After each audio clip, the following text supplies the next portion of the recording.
It's great to be here. The journey that I would like to share with you today, for me, began about 18 years ago when I read a book called Out of Control by this guy, Kevin Kelly. It was the first time that I was introduced to a concept called Emergent Behavior. Now, when I had heard that at the time, I had no idea what it was. 5 weeks, actually. But it has fundamentally changed the way I think about how the world works and how I believe we can create new things that we put into the world and how we need to organize our collective efforts. Emergent behavior, I find, is a little more difficult to explain than to just show. And it's something we see in many places in the world around us. It's the thing that we see when we watch a school of fish swimming together, or if we pay attention to a swarm of bees. In these kinds of systems, order emerges from complexity. They are self-organizing, and there is no leader. The queen bee, for example, acts as the eggs for the hive, but she's not in charge. She's not telling the other bees what to do or where to go. One of the things that I find most fascinating about ant colonies is that as a colony, they can regulate temperature, even though no single ant knows anything about temperature. And this reveals to me one of the most fascinating, and I think also one of the most puzzling things about emergent systems, and that is the capabilities or the behaviors of the group. That's what we call the emergent behaviors, are by definition unpredictable from the behaviors of the local elements, in this case, the ants. One of the most stunning examples of emergent behavior that I've seen is, and I love anything that flies, is when birds flock together. And if you haven't seen the starlings flocking over the wetlands of England, I think it's worth paying attention to. Just take a look at what you notice. When I encounter something like this, I'm immediately respond with awe and wonder. And I find that to be a very natural and human response to emergent systems, to things that behave that way. If you think about them as a system, they are radically adaptive and extremely flexible and very, very resilient. If something happens to a few birds, the whole thing doesn't come falling apart. This is very different than the way I think we usually organize our efforts, whether it's in our personal projects or the way we lead organizations. Our thinking is shaped more by industrial era mindsets than I think we might realize. We tend to plan our work towards expected outcomes. We organize ourselves in relatively hierarchical ways. Leadership tends to come from the top, and we assume that communication can flow naturally from the top to the bottom. And this works when the pace of change isn't that fast, or when complexity is not too great. And I think it's worth acknowledging how far our industrial era has gotten us. We can put people into space. I can carry something in my pocket that connects to satellites. I can talk to family who are on the other side of the world. I think that's pretty amazing. At the same time, I think we're all experiencing some of the limits of these approaches. And we feel it in many, many ways. These systems, when complexity goes up or when the pace of change increases, aren't as adaptive or as flexible or as resilient as we need them to be. Already, we are starting to see many examples of human-made systems that behave in emergent ways, whether they're in some of our video games or in our global data centers or in our communication networks. A design firm in San Francisco recently visualized what it looks like when something spreads across Facebook. When I look at this, it doesn't feel human-made to me. It feels very organic. It feels very organic. Increasingly, the things that we are creating are approaching biologic complexity, or at least we're putting them into a world that is approaching biologic complexity. And this means they run on rules, biologic rules, which are very different than the industrial era rules that we are familiar with. Unfortunately, we're not taught to think this way. At least I don't see a lot of evidence of that in the education system. I believe that has to change. If we don't start to learn how to design, how to intervene, how to guide things that behave this way, I believe we will continue to struggle to thrive in our environment going forward. You can get a feel for what it's like to think this way by just trying it out on a little example. So imagine if you were responsible for a school of fish. How might you lead them? How would you tell them which way to go?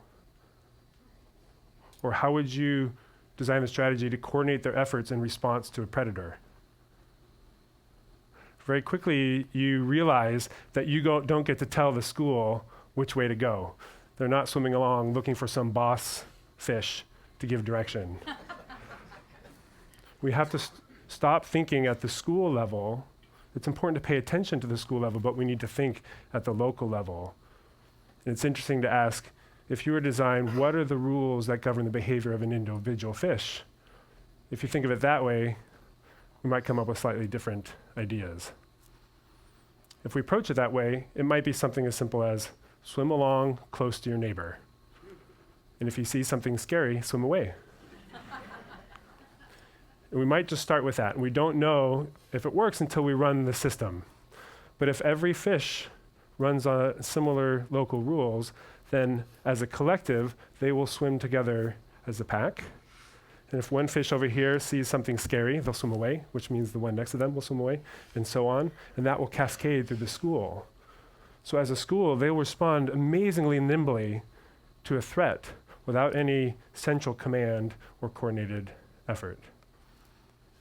And it's important to remember these emergent behaviors of the school all are unpredictable from these simple local rules that we articulated. And it's this gap, minding the gap between designing at the local level and seeing what unexpectedly emerges at the global level, that I think is the most difficult for most people to manage.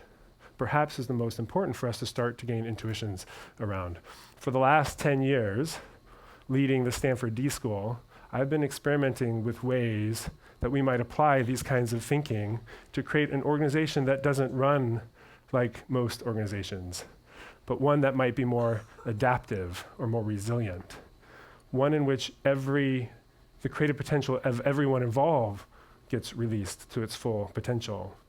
And hopefully as a collective that leads to some of the most significant and most meaningful outcomes. Over the years, I've developed a handful of strategies that helps me guide my efforts when creating systems that work this way. Interestingly, almost every one of them is about 180 degrees opposite of the instincts I learned as a CEO. Today, I'll just highlight maybe two of them.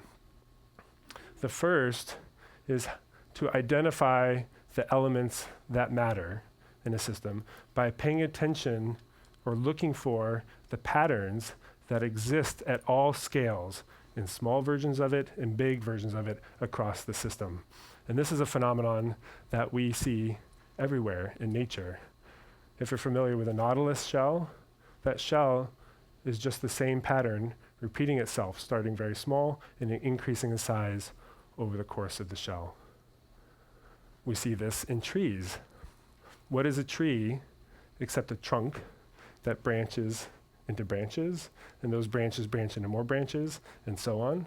And if you look at the smallest level, at the leaf is just little branches that branch into more branches. I love that. It just means there's very simple rules behind things that are very beautiful and complex. So if you ask the question, how might we identify the important elements at the D-School? The D-School is made up roughly of about 25 staff, about 75 faculty, engaging about 750 students every single year. Now, as a leader, the way I would normally look at this is to think of them as 3 different groups in my organization. And I would do my best to understand the needs of the faculty and design around that. At the same time, I would work really hard to understand the needs of our staff and design and organize around that. And I'd do the same for the students.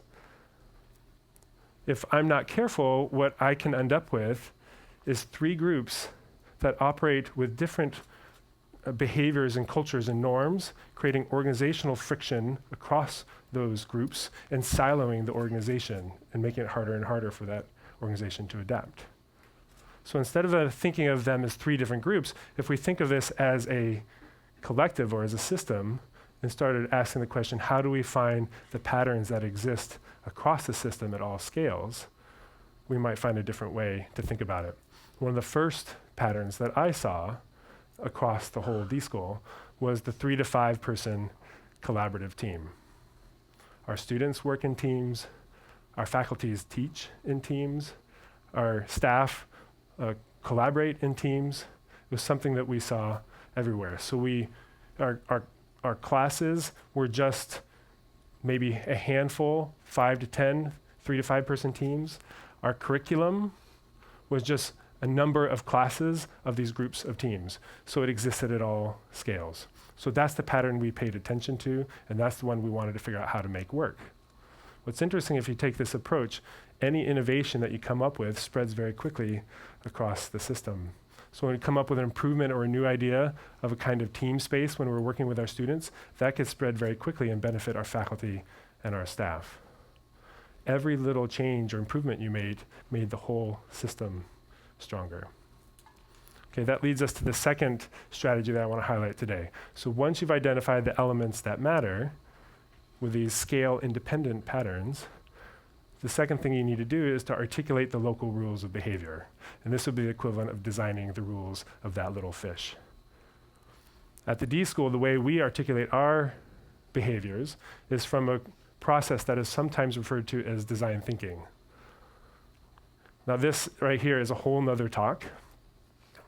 I think in short, what I would highlight is it's a creative process that you can apply to any kind of project of any size that starts with empathy, understanding the human experience before you jump to solving the problem. You create quick prototypes that you test to learn what works and what doesn't, and this all happens in a highly iterative, collaborative way. Now, to give you an example of how this works, I'll just tell you a story. This is Jane Chen. She is one of our former students from the business school.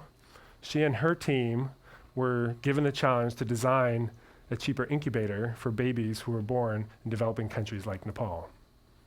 And instead of just jumping to a solution to how they might design a cheaper incubator, the first thing the team did is fly to Nepal to gain empathy for the people and the doctors who were impacted by this work. And when they visited the hospital, they realized that the hospitals had incubators, but there were no babies in them. And that's not something they would realize if they were trying to solve the problem at home. And when they asked the doctor, why aren't there babies in the incubator, the doctor said, oh, all the babies are born in the country. They never survived the trip to the hospital. So they bought themselves a bus ticket. They went out in country to spend time with the mothers who were losing these babies, and you can imagine what they encountered.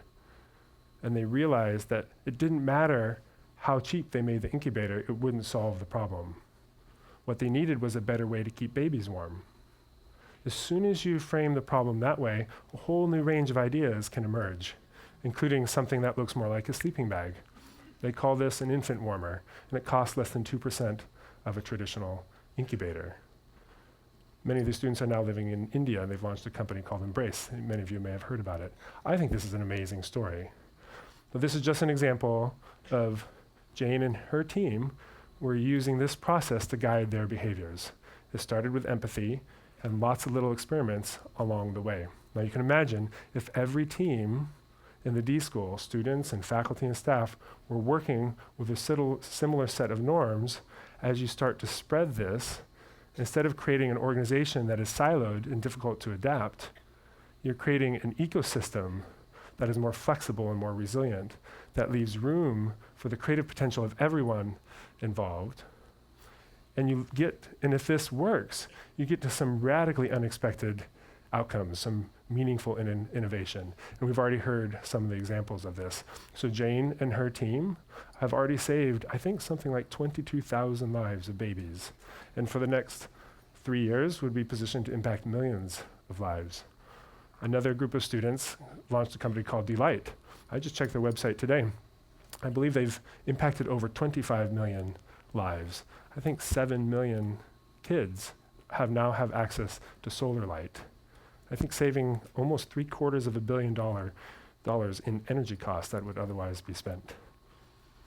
We had an executive alumni at GE redesign the MRI experience for kids and dramatically reduce the sedation rate in kids from 80% to almost 0, because he created an adventure for the kids that are no longer terrified of this machine. I think these, to me, are the kinds of examples of these unexpected innovations that are both really, really surprising and profound, but also very, very meaningful. And it's important to remember that all this is happening in systems like this. There is no leader.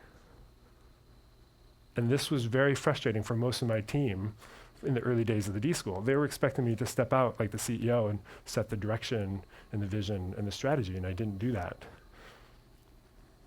At least I wasn't able to talk about the way I was trying to lead. Maybe a better way to talk about it is, in systems like this, the leader doesn't lead. The leader's job is to create the conditions in which everyone can lead in concert with others. Perhaps I think one of the things that is hardest about leading this way is the loss, almost the complete loss of the feeling of control. You don't get to control emergent systems, hence the name of Kevin Kelly's book, Out of Control. At best, you can set them up and maybe guide them. But if you can get one to work, the upside is profound. And I think we've seen some examples of that. It creates an ecosystem that is far more adaptive and resilient, and it creates an environment which leaves room for everyone's creative potential to flourish and leads to some significant unexpected outcomes. And if there's one thing I believe we need more than anything today to face the challenges of our time, is for the creative potential of every single person on the planet to show up. And I think after the last 10 years at the D-School, I think that might actually be possible. Okay, thank you.